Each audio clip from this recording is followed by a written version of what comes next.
최종 부활에 대해서 성경은 계시하고 있습니다. 우리가 이사야서나 에스겔서를 보면 뭘 알 수 있습니까? 영혼 가운데 일어난 사탄의 타락을 알 수 있습니다.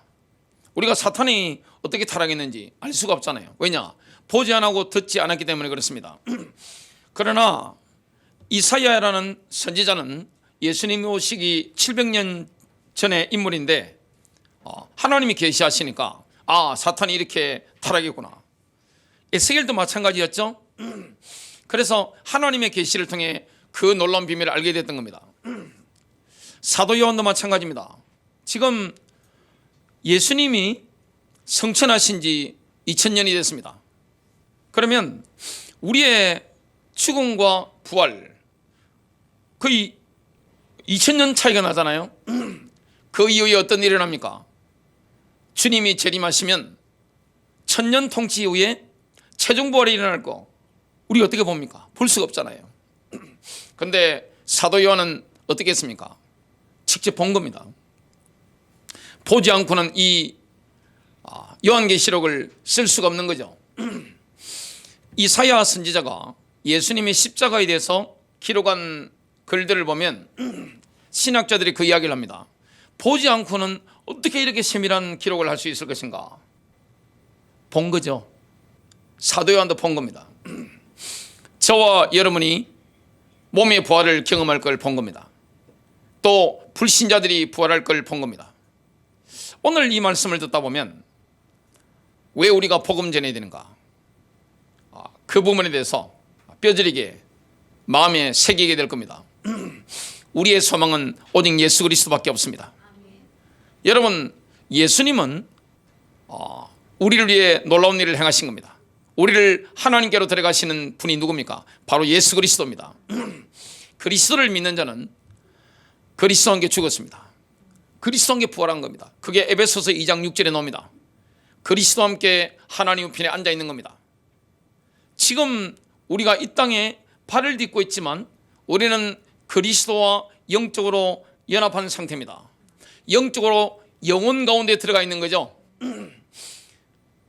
그리고 우리의 운명은 영혼 시간적으로 넘어서서 영혼 가운데로 주님과 함께 이어집니다. 우리의 운명은 영원합니다. 죽는 것은 끝이 아닙니다. 많은 분들이 착각하는 게 뭐냐면 죽으면 끝이지만 그러는데 죽음은 새로운 시작일 뿐입니다. 삶과 죽음은 하나입니다. 많은 분들이 죽음을 두려워하는데 예수 믿는 사람은 죽음을 두려워하지 않습니다. 왜냐? 죽음을 초월한 존재입니다. 예수 부활이 나의 부활이기 때문에 죽음을 초월한 존재가 바로 성도들인 것을 보게 됩니다. 오늘은 마지막 부활이 어떻게 일어날 것인가? 그 부분에 대해서 하나님의 계시를 살펴보도록 하겠습니다. 사도 바울이 하나님의 계시를 받았는데 부활이 어떻게 일어납니까? 그것은 군대가 계급을 나눠 행진하는 것처럼 서열 따라 부활할 것이다. 이걸 분명히 계시를 받아서 증가하고 있습니다. 고린도전서 15장 23절과 26절까지 그러나 각각 자기 차례대로 되리니 먼저는 첫 열매인 그리스도요 다음에는 그가 강림하실 때 그리스도께 속한 자요 그 후에는 마지막이니 그가 모든 통치와 모든 권세와 능력을 멸하시고 나라를 아버지 하나님께 바칠 때라 그가 모든 원수를 그 발 아래에 둘 때까지 반드시 왕노릇 하시리니 맨 나중에 멸망받을 원수는 사망이니라.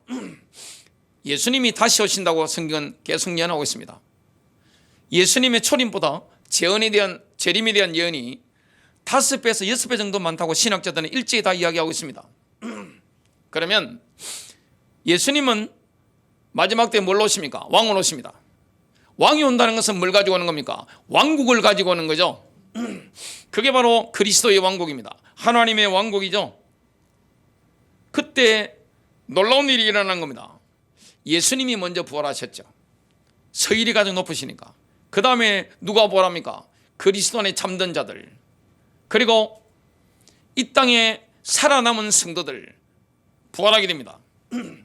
맨 마지막에 서열로 부활하게 될 존재들이 누굽니까? 바로 그리스도의 천년왕국이 끝났을 때 일어날 최종 부활입니다. 그걸 지금 말씀하고 있는 거죠. 그리스도께서 이 땅에서 통치를 끝맺음하는 사건이 고린도전서 15장 28절에 예언되어 있습니다. 이제 이 모든 것이 아들에게 복종하면, 아들은 누굽니까? 그리스도입니다. 그분은 모든 것을 자신에게 복종하게 하신 하나님께 복종하실 것입니다. 이는 하나님께서 모든 사람의 전부가 되시려는 것입니다. 그리스도께서 완성된 왕국을 아버지께 올려드림은 모든 시대를 향한 하나님의 계획의 절정과 최고조를 나타냅니다. 하나님의 역사를 보면 밋밋하지 않습니다.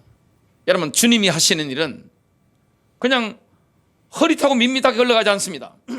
우리 운명도 마찬가지입니다. 죽는 걸 다 싫어하시니까, 자, 제가 죽는다 칩시다. 제게는 죽음이 기쁨이니까요. 자, 제가 죽는다. 뭘 경험하겠습니까? 충격적인 경험을 하겠죠. 제가 딱 죽었다. 제일 먼저 누가 달려올 것 같으냐? 딸이 달려올 것 같아요. 그 다음에 제 아내가 달려올 것 같아요. 그 다음에 여러분들 달려오실 것 같아요. 아들들도 그렇고. 난리 나겠죠. 근데 저는 그 모습을 보는 겁니다. 제가 죽는 순간 제 영혼이 빠져나가는 거죠. 보고 있는 겁니다. 그래서 누가 왔는지 다 보는 거죠. 기억도 다 남아있는 겁니다. 이런 일이 실제 일어나는 겁니다. 여러분, 삶과 죽음이라는 것은 하나입니다. 얼마나 극적입니까? 인류 역사도 마찬가지입니다. 예수께서 부활하셨잖아요. 과연 이 땅에 있는 사람들 가운데 예수님의 부활을 믿는 자가 몇 명이나 될까요? 그 다음에 누가 부활합니까? 그리스도 안에 있는 자들이 부활합니다. 맨 마지막에 누가 부활합니까? 불신자가 부활하는 겁니다. 인간의 운명이라는 것은 이 땅으로 끝나는 게 아닙니다. 이 땅이 장관이잖아요. 그러나 우리의 운명은 영원으로 이어진다는 것을 분명히 말씀하고 있습니다. 굉장히 드라마틱한 일들이 영혼 가운데 일어납니다. 사도 바울이 뭘 묘사합니까? 하나님의 목적과 영광스러운 절정을 묘사합니다. 에베소서 1장 9절부터 10절입니다. 그 뜻의 비밀을 우리에게 알리신 것이요 그의 기뻐하심을 따라 그리스도 안에서 때가 찬 경륜을 위하여 예정하신 것이니 하늘에 있는 것이나 땅에 있는 것이 다 그리스도 안에서 통일되게 하려 하심이라. 아버지 하나님께서 만물을 그리스도 안에 모으시죠. 이 놀라운 일이 일어나는 겁니다. 여러분, 나머지 죽은 자들의 최종적인 부활이 일어납니다. 그래서 이 사도 요한이 뭘 예언하는가 하면 요한계시록 20장 7절부터 10절에 보면 하나님과 그리스도의 권위에 대적하여 반란을 꾀하려는 사탄의 마지막 시도가 있을 것을 예언합니다. 이사야 선지자는 예수께서 오시기 한 700년 전에 사탄의 타락이 어떻게 일어나는가, 영혼 가운데 어떻게 일어나는가, 그 계시를 받아서 기록해놨죠. 사도 요한은 앞으로 일어날 사탄의 반란, 하나님과 그리스도를 대적하여 일어나는 반란에 대해서 정확하게 기록합니다. 1000년이 지나면 사탄이 감옥에서 풀려날 것이며, 1000년 동안 사탄이 눌려 있었던 거죠. 근데 풀려난다는 거죠. 땅의 사방에 있는 나라들 곧 곡과 마곡을 속여서 그들을 모아 전쟁을 일으킬 것입니다. 그들의 수는 해변의 모래처럼 셀 수 없이 많습니다.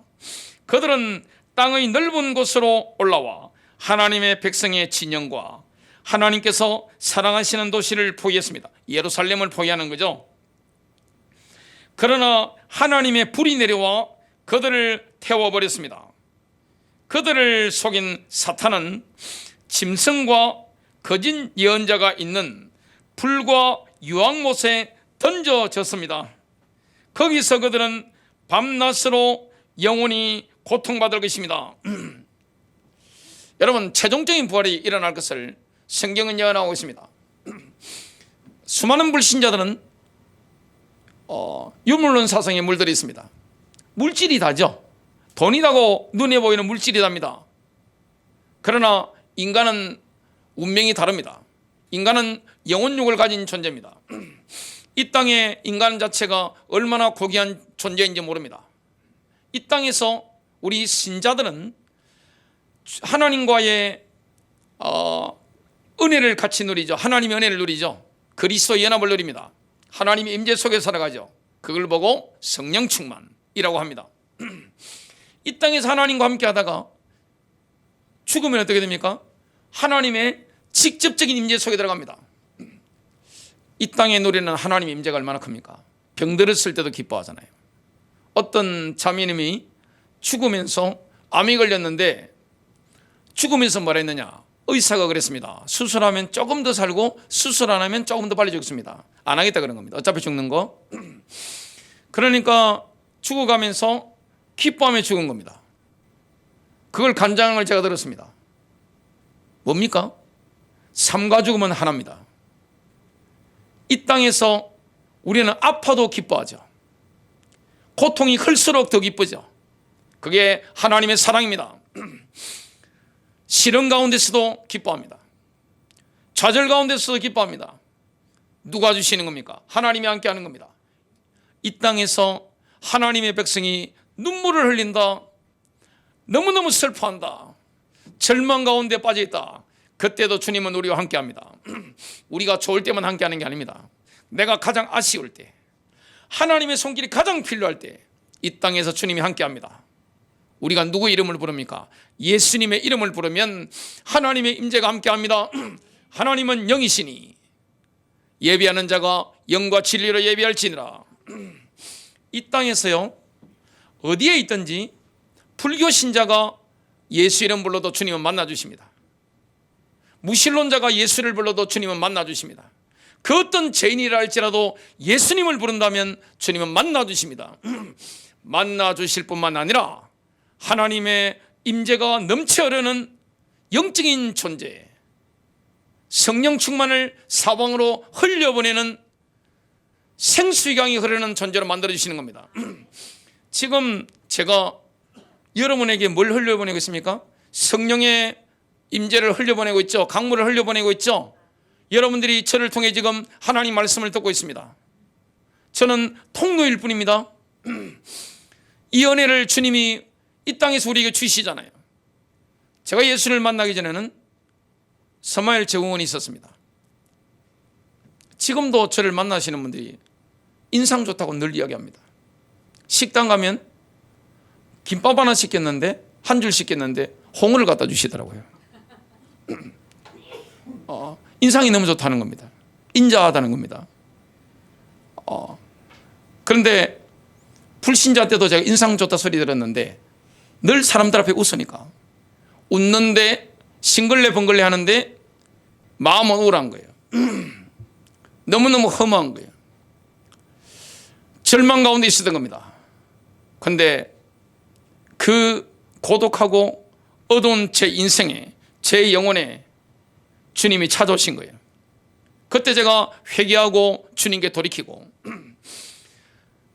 예수님의 제자가 되기로 결단한 겁니다. 그때부터 주님은 저와 함께 하셨습니다. 제가 기쁠 때나 슬플 때나, 제가 힘이 있을 때나 연약할 때나, 절망 가운데 부르짖을 때 주님은 저를 찾아오셨습니다. 병들었을 때, 어떻게 할 수 없을 때, 죽음의 위기 가운데 있을 때 예수 이름 부를 때마다 주님이 저를 찾아오신 거예요. 지금은 어떻게 되느냐? 저를 아는 분들이 저를 통해 흘러넘치는 예수의 생명, 하나님의 생명을 경험하고 있습니다. 이게 은혜입니다. 이 땅에서 우리에게 그런 은혜를 지금 주고 계시는데, 영원 가운데서는 어디 가운데 들어가느냐? 하나님의 직접적인 임재 속에 들어갑니다.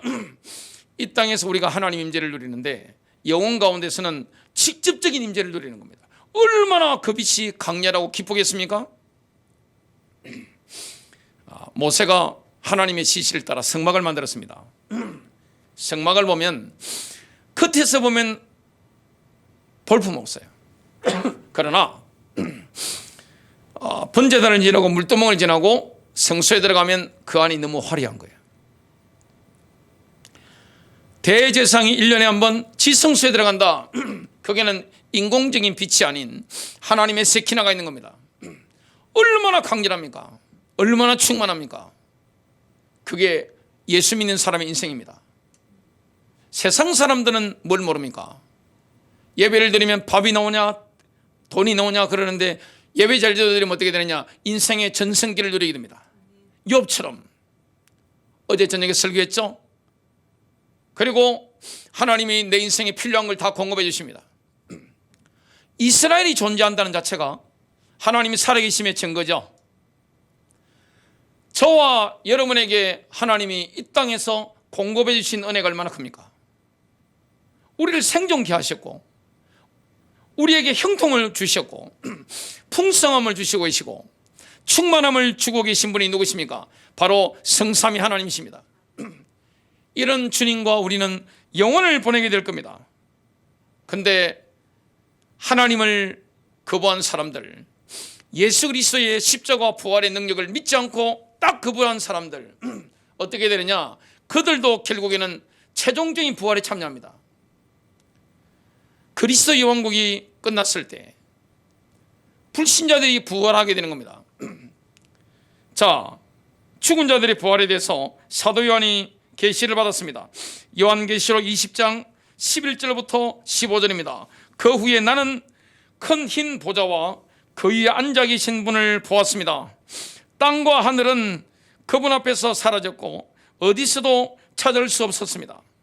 그리고 나는 죽은 자들 곧 큰 자나 작은 자가 모두 그 보좌 앞에 서 있는 것을 보았습니다. 책들이 펼쳐졌고 또 다른 책인 생명의 책도 펼쳐졌으며 죽은 사람들은 그 책들에 기록된 대로 자기들이 한 일에 따라 심판을 받았습니다. 바다가 그 안에서 죽은 자들을 내주었고 죽음과 세월도 그 안에 있는 죽은 자들을 내주었습니다. 그들은 각각 자기가 한 일에 따라 심판을 받았습니다. 그리고 죽음과 세월도 불못에 던져졌습니다. 이 불못이 둘째 사망입니다. 생명책에 이름이 기록되지 않은 사람은 누구든지 불못에 던져졌습니다. 여기 보니까 부활이 먼저 일어나고 그 위에 심판이 이루어지죠. 자, 이 땅에 있는 사람들 선한 행동을 했던 악한 행동을 했던 몸으로 한 겁니다. 여러분, 내가 선한 행동을 하든 악한 행동을 하든 신자나 불신자나 하나님 앞에 해명해야 됩니다. 그래서 몸으로 그 모든 걸 행했기 때문에 하나님의 판결을 받기 위해서는 뭡니까? 몸의 부활이 있어야 되는 겁니다. 몸으로 죄를 짓거나 선한 행동을 했기 때문에 몸으로 부활해서 하나님 앞에 서게 되는 거죠. 몸을 입고서 하나님 앞에 서게 됩니다. 구원받기 위해서 그리스도를 신뢰한 사람들은 천년 왕국 이전에 부활했죠. 그 여기에는 신구약에 믿는 성도들이 다 포함되는 겁니다. 여러분, 정말 예수를 믿는다. 세상 사람들은 우리 보고 뭐합니까? 미치다고 하죠. 이해를 못합니다. 하지만 우리가 바보입니까? 여러분, 저 같은 사람이 바보입니까? 여러분이 바보입니까? 계산해보고 주님을 따라가는 거예요. 영적인 계산이 서지 않았는데 어떻게 예수를 따릅니까? 정말 예수를 믿고 하나님을 섬긴다는 것은 뭐합니까? 수지가 맞는 거죠. 이거 어마어마한 겁니다, 이게. 여러분, 이 땅에 투자해봤자 몇 배를 얻겠습니까? 천국에 투자하면 어떻게 됩니까? 그 가치가 어마어마한 겁니다. 이걸 정말로 깨닫는다면 전도가 얼마나 큰 상급이 되며, 교회를 세우는 일에 내가 헌신한 것이 얼마나 큰 상급이 되며, 예수의 제자를 삼는데 시간과 에너지와 물질을 투자한 것이 얼마나 우리에게 상급으로 돌아가겠냐 말이죠. 여러분, 주님을 섬기는 것은 뭡니까? 주님과의 관계는 대가를 치러야 됩니다. 이 땅의 관계든 하나님과의 관계든 대가를 치르는 겁니다. 이 땅에서 대가를 치러야 됩니다. 그러면 반드시 열매를 거두게 되는 겁니다. 상급을 거두게 되는 거예요. 사도 요한이 지금 보고 있는 게 뭡니까? 천년이 끝날 때 부활한 자들, 그들이 어떤 사람들입니까? 죽은 자들입니다. 영적으로 죽은 자들입니다. 나는 죽은 자들 곧 큰 자나 작은 자가 모두 그 보좌 앞에 서 있는 것을 보았습니다. 불신자들이요, 이 땅에서 잘 나가는 사람들 있죠. 어마어마하게 센 사람들, 그리고 연약한 사람들, 이들이 하나님의 심판을 받기 위해서 하나님의 보좌 앞에 다 서 있는 거예요. 어디 감히 그 자리에서 앉습니까? 그걸 사도 요한이 다 본 겁니다. 그들은 죽은 자들입니다. 더 이상의 변화나 복귀의 소망이 없는 곳인 어디에 던져집니까? 불못입니다. 둘째 사망에 던져지는 거죠. 하나님의 임재로부터 영원히 추방된 현장에 들어가는 겁니다. 이게 정말로 사실이죠. 하지만 성경은 이 모든 이들 가운데 최소한 두 부류의 사람들이 정죄가 아닌 생명의 부활로 나올 것을 예언하고 있습니다. 두 부류 중에 하나가 있습니다. 어떤 부류입니까? 누굽니까? 예수님이 말씀하셨는데요, 서바 여왕과 니느웨 사람들입니다. 누가복음 11장 31절과 32절입니다. 심판 때에 남쪽 여왕이 이 세대의 사람들과 함께 일어나 그들을 정죄하리니 이는 그녀가 솔로몬의 지혜를 들으려고 땅의 맨 끝 지역에서 왔기 때문이거니와 보라, 솔로몬보다 더 큰 이가 여기 있느니라. 이 서바 여왕은 예수 그리스도의 십자가와 부활에 대해서 계시를 깊이 우리처럼 받지 못한 사람입니다. 32절, 심판 때에 니느웨 사람들이 이 세대와 함께 일어나 이 세대를 정죄하리니 이는 그들이 요나의 선포로 인해 회개하였기 때문이거니와 보라, 요나보다 더 큰 이가 여기 있느니라.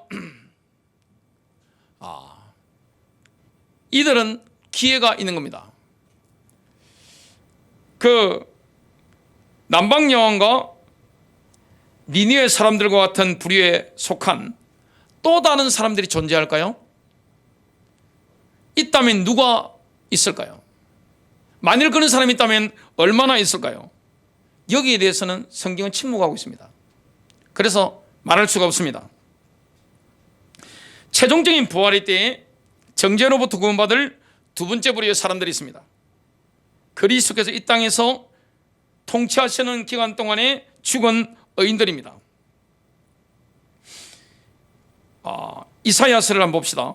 65장 20절. 그 성읍에서는 갓난아기들이 죽거나, 제가 메시지 성경을 읽습니다. 노인들이 천수를 누리지 못하는 일이 없으리라. 백세수가 흔한 일이 되고 그에 못 미치면 비정상으로 여겨질 것이다. 그리스도의 왕국에서는 굉장히 오래 사는데 그래도 죽는 사람이 있습니다. 이제 다시 사도 요한이 최종적이고 완성된 부활에 대해서 예언하고 있습니다. 요한계시록 20장 13절을 메시지 성경을 한번 읽어보겠습니다. 바다가 죽은 사람들을 내놓았고 죽음과 지옥도 죽은 사람들을 내놓았습니다. 각 사람은 자신이 살아온 대로 심판을 받았습니다. 여러분, 주님이 말씀하시면 바다도 죽은 사람들을 다 토해내죠. 죽음과 지옥도 죽은 사람들을 내놓을 수밖에 없습니다. 결국 하나님의 심판을 받게 되는 겁니다. 불신자들도 뭐합니까? 몸을 입고 있을 때 자기가 행한 대로 심판을 받는 거예요. 그 부분에 대해서 이렇게 말씀하고 있는 겁니다. 성경에 보면 사도 요한이 본 사망과 음부가 나옵니다. 여기는 뭡니까? 사망과 음부는 인격체라고 말씀하고 있습니다. 사도 요한이 노년에 밤모섬에 가죠. 하나님의 영광의 날에 하나님의 비전을 보게 됩니다. 되어질 일을 보게 됩니다. 그때 뭘 봤습니까?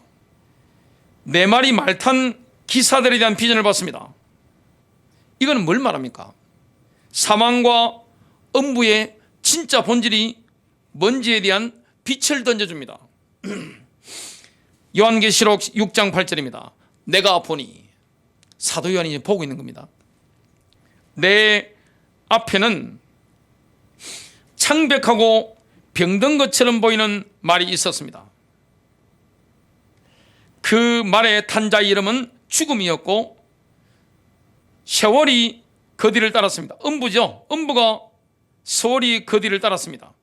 전쟁과 기근과 전염병과 땅의 짐승들로 세상의 4분의 1을 죽이는 고난이 주어졌습니다. 사망과 음부는 사도 요한에게 인격체로 계시가 됐습니다. 인격체만이 말을 탈 수 있는 거죠. 오직 인격체만이 첫 번째 인격체를 따라갈 수 있는 겁니다.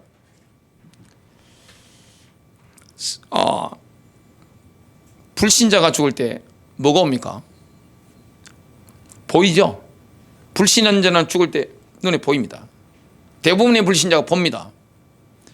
신자도 죽을 때 봅니다. 그리스도 안에서 죽는 자는 뭘 봅니까? 하나님의 천사. 불신자는요, 죽는 순간에 뭘 봅니까?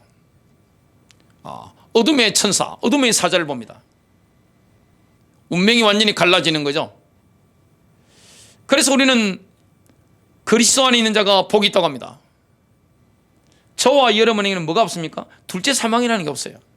진짜 그리스도를 믿는다. 우리는 심판받기 위해서 부활하지 않습니다. 상급 심판이 있을 뿐이죠. 요한계시록에 놀라운 장면이 나왔는데요. 이 장면은 예수님의 말씀에 빛을 던져줍니다. 요한복음 8장 51절 진실로 진실로 너희에게 이르노니 사람이 내 말을 지키면 죽음을 영원히 보지 아니하리라. 지금 예수님께서 믿는 자가 육신의 죽음을 경험하지 않을 것이다 말씀하신 게 아닙니다. 저도 여러분도 죽습니다. 안 죽을 것 같죠? 결국 사람은 어떻게 됩니까? 늙고 쇠하고 병들고 죽습니다. 인생이 얼마나 짧습니까? 인생이 너무 짧아요. 아침 안개처럼 왔다가 사라지는 게 인생이잖아요. 인생은 너무 짧습니다. 제가 원곡고등학교에 신회를 인도하러 갔다가 놀라운 감동이 되는 글귀를 봤습니다. 성경 말씀은 아닙니다. 고등학교니까 학생들 보라고 좋은 글귀들을 계단마다 다 이렇게 적어놨는데 그걸 유심히 보면서 한 계단 한 계단 올라가는 사람은 저밖에 없었습니다. 예배를 인도하러 계단을 이렇게 걸어서 올라가는데 계단 한 개가 제 눈에 들어왔습니다. 자식은 효도하고 싶으나 부모는 기다려주지 않는다. 다 효도하고 싶죠. 부모는 기다려주지 않습니다. 있을 때 잘하시기 바랍니다. 전화도 자주 하시고 찾아뵙고 용돈 드리고 그게 얼마나 효도입니까? 돌아가시고 나서 아이고 아버지 어머니 아무 소용이 없습니다. 이미 가셨는데 뭘 하겠어요. 근데 인간이 죽는데 신자와 불신자의 차이가 있습니다. 신자에게는 둘째 사망이 없습니다. 불못에 던져지는 이런 게 없습니다. 불신자에게는 뭐가 있습니까? 둘째 사망이 있습니다. 믿는 자들이 죽음을 보지 않을 것이다. 영원한 죽음을 보지 않을 것이다. 이 말씀을 하고 있습니다. 죽음 이후에는 영계가 열리죠. 아브라함과 부자 나사로가 서로 다른 공간에 있었지만 알아봤죠. 우리가 이때가 되면 아마 굉장히 울 거예요. 왜 울겠습니까? 내가 알고 있던 사랑했던 분들이 불못에 던져지는 걸 보겠죠. 얼마나 울겠습니까? 굉장히 눈물이 많이 날 겁니다. 눈이 보이잖아요. 내가 사랑했던 이들이 던져지는 게 보이는 겁니다. 지금 우리는 한계에 지금 갇혀 있기 때문에 그런 세계를 볼 수가 없어요. 죽음 이후의 세계는 어떻게 되느냐? 이게 다 보이잖아요. 완전히 다른 차원의 세계이기 때문에 압니다. 정말 뜨거운 눈물을 흘리게 될 겁니다. 그래서 이런 계시를 받은 우리가 뭐 해야 됩니까? 이 땅에서 복음을 전해야 되는 겁니다. 기회는 이 땅에 있을 때밖에 없습니다. 이 예수 그리스도의 복음을 거부한 사람들 어떻게 됩니까? 불못에 던져주는 거죠. 던져지는 겁니다. 마지막 멸망에 들어가는 겁니다.